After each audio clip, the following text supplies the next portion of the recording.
आज हिमाचल सरकार द्वारा पंचायती राज संस्थाओं के चुनाव टालने के लिए सुप्रीम कोर्ट में दायर एसएलपी से स्पष्ट हो गया है कि कांग्रेस पार्टी ये चुनाव करवाना नहीं चाहती। हमारे संविधान में व्यवस्था है कि हर संस्था, चाहे वो पंचायती राज संस्थाएं हो, चाहे शहरी निकाय हो, चाहे विधानसभा हो या लोकसभा हो, हर 5 साल के बाद इनके चुनाव होते हैं। ये लोकतांत्रिक व्यवस्था है। परंतु वर्तमान सुक्खू सरकार इन चुनावों को शुरू से ही टालने का प्रयास कर रही है।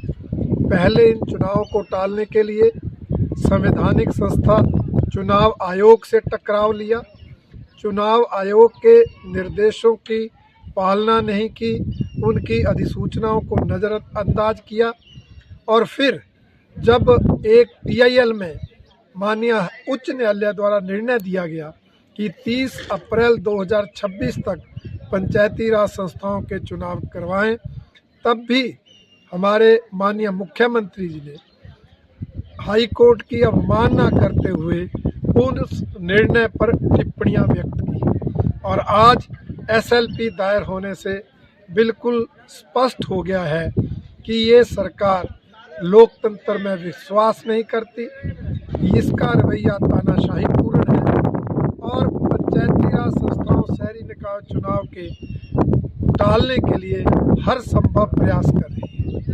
भारतीय जनता पार्टी का मानना है कि हिमाचल प्रदेश की इस सुक्खू सरकार ने 3 सालों में कोई जनहित में काम नहीं किया, कोई विकास कार्य नहीं किए, कोई जन कल्याणकारी योजना शुरू नहीं की। उल्टा जो पिछली भारतीय जनता पार्टी की सरकार के समय चले विकास कार्य थे वो ठप पड़ गए।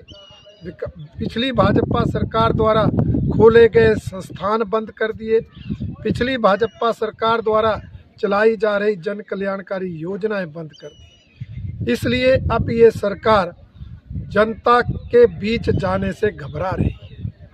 3 सालों में इन्होंने चुनावी वायदे तो क्या, चुनावी गारंटियां तक पूरी नहीं की। इसलिए किस मुंह से जनता के बीच जाए, इसलिए ये सरकार चुनाव टाल रही है।